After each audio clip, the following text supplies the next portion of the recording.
Introducing USU as one of the leading universities in Sumatera, Indonesia.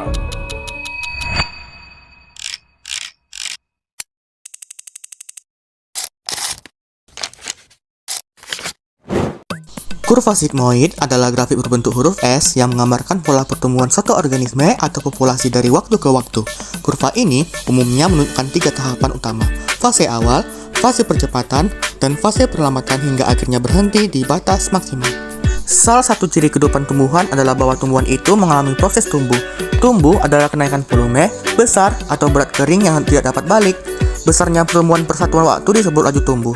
Laju tumbuh suatu pertumbuhan atau bagiannya berubah menurut waktu. Oleh karena itu, bila laju tumbuh digambarkan dengan suatu grafik dengan laju tumbuh pada ordinat dan waktu pada absisa, maka grafik itu merupakan suatu kurva berbentuk S atau kurva sigmoid. Kurva sigmoid, pertumbuhan ini berlaku bagi tumbuhan lengkap, bagian-bagian, ataupun sel-selnya. Kurva sigmoid berguna bagi para ahli dalam melakukan penelitian-penelitian lebih lanjut tentang tumbuh dan perkembangan tumbuhan, karena itu menunjukkan tahapan-tahapan perkembangan. Dalam percobaan-percobaan yang menggunakan tumbuhan hidup, fase perkembangan tanaman perlu diperhatikan untuk dapat menganalisa suatu fenomena yang tepat.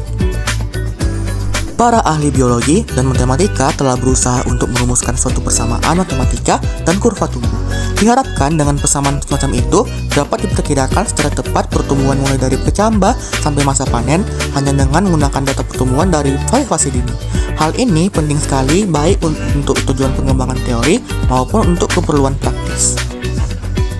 Tujuan praktikum dari kurva sigmoid ini adalah untuk mengetahui pola pertumbuhan dan perkembangan tanaman. Berikut alat dan bahan yang digunakan dalam praktikum. Pertama, topsoil. Kedua, benih jagung NB Super F1. Ketiga, pupuk kandang. Keempat, polybag ukuran 8,5 kg. Pupuk NPK, insektisida, sekam padi, pupuk urea. Cangkul, gembor, alat tulis, jangka sorong digital, meteran, sarung tangan, handphone, dan gunting. Berikut adalah lahan yang belum dibersihkan. Lalu, 1 Tampuk 2025 melakukan pembersihan lahan secara serentak di lapangan lahan fisiologi tumbuhan.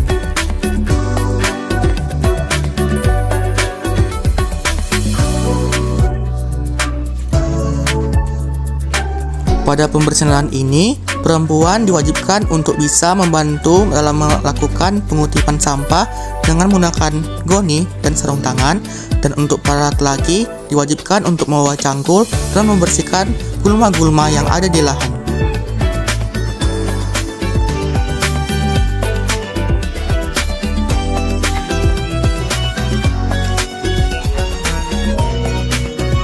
Berikut adalah lahan yang telah dibersihkan dari gulma.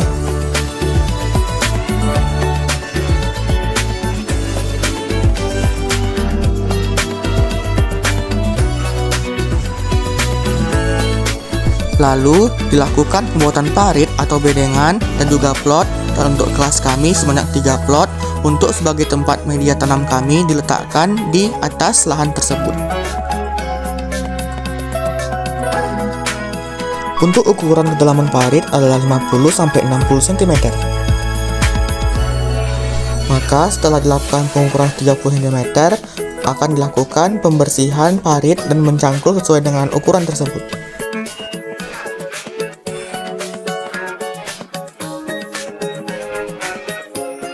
Lalu dilakukan pengambilan topsoil dan dimasukkan ke dalam polybag yang telah disediakan. Lalu polybag diletakkan di lahan dan disusun secara rapi. Dilakukan pengukuran jarak tanam antar polybag. Diberikan pupuk kandang dengan rasio 30:1 atau segenggam tangan. Lalu dilakukan penyiraman setelah diberi pupuk kandang.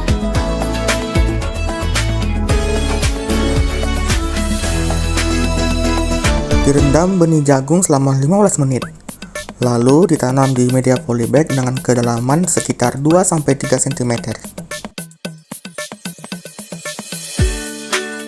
Lalu jangan lupa dilakukan penyiraman setelah melakukan penanaman awal bibit.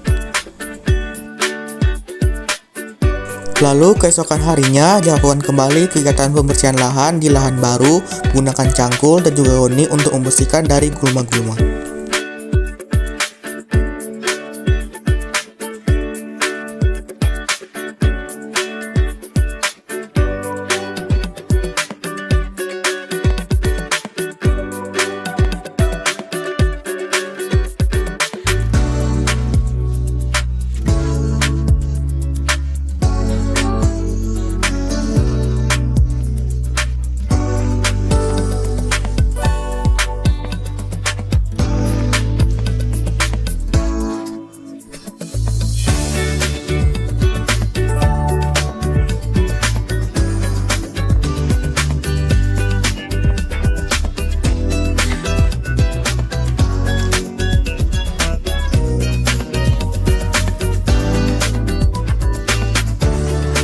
Jangan lupa tanaman polybag selalu disiram ya.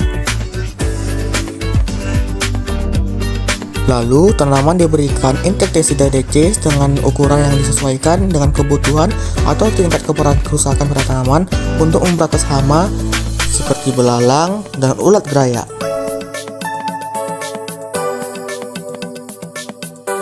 Dilakukan penjarangan tanaman dengan memotong satu tanaman agar tanaman tersebut tidak memperebutkan unsur zat hara di tanah.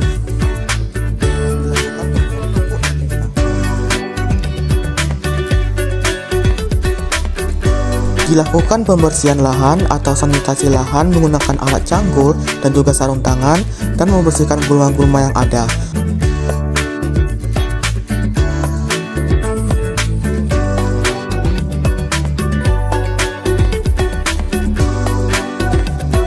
Setelah 1 minggu setelah tanam dari fase penanaman awal, maka diadakan pengukuran parameter dengan menggunakan penggaris, jangkau sarung digital, dan juga spidol.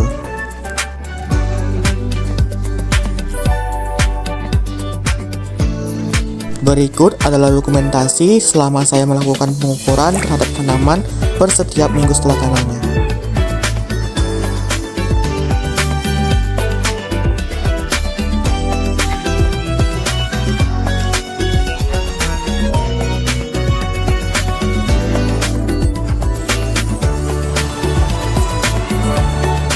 Halo Ibu, halo semua, ini adalah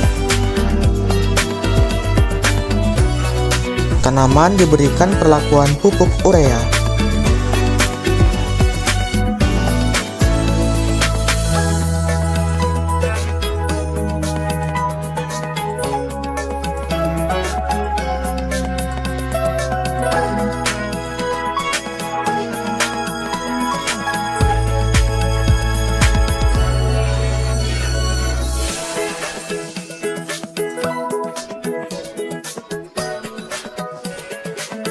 Berikut adalah hari sidak atau penilaian terhadap tanaman kami yang telah dirawat dan telah diberikan standar praktikum yang telah ditentukan.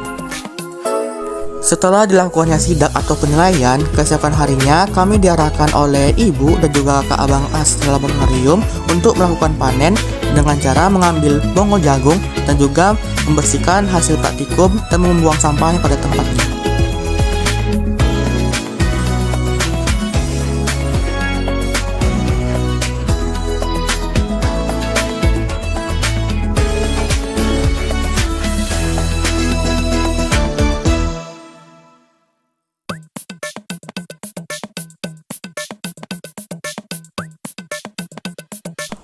Berikut adalah hasil praktikum dan juga hasil dari penanaman jagung yang telah saya lakukan dengan jagung yang sudah dirawat sebagai berikut.